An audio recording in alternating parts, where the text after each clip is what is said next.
Tamil dubbing cinema Singam 3లో ఒక concept ఉంటుంది. Hero police officer అయితే ఒక కేంద్ర మంత్రి కొడుకుని పట్టుకుంటాడు. ఏ విషయంలో?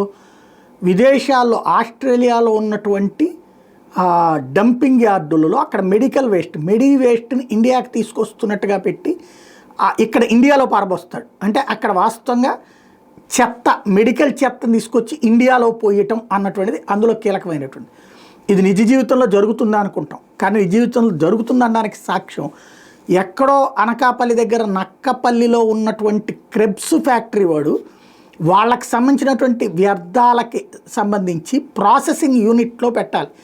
అది జగ్గయ్యపేట దగ్గర ఉన్న ప్రాసెసింగ్ యూనిట్కి పంపిస్తున్నట్టుగా రికార్డుల్లో చూపించి దారిలో పారపోసేయమని డ్రైవర్కి చెప్పాడు. ఈ డ్రైవర్ విజయవాడ పరిసరాల్లోకి వచ్చి కానూరు దగ్గర రోడ్డు పక్కన పారబోసేశాడు.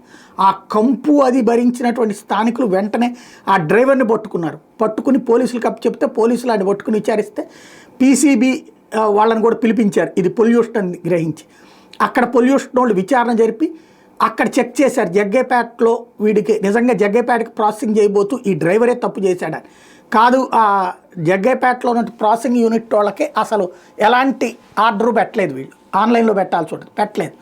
అంటే డ్రైవర్కి ఏమో పేపర్లు ఎవరన్నా అడిగితే ఆపినప్పుడేమో ఈ కాగితాలు చూపెట్టేటట్టు, దారిలో ఎక్కడ ఖాళీ దొరికితే అక్కడ పారబోసేటట్టు. అందులో మళ్ళీ లోకల్ స్టేట్ వాళ్ళు అయితే ఒప్పుకోరు కాబట్టి వేరే స్టేట్ వాడిని తీసుకొచ్చి డ్రైవర్ని పెట్టి పంపించారన్నమాట.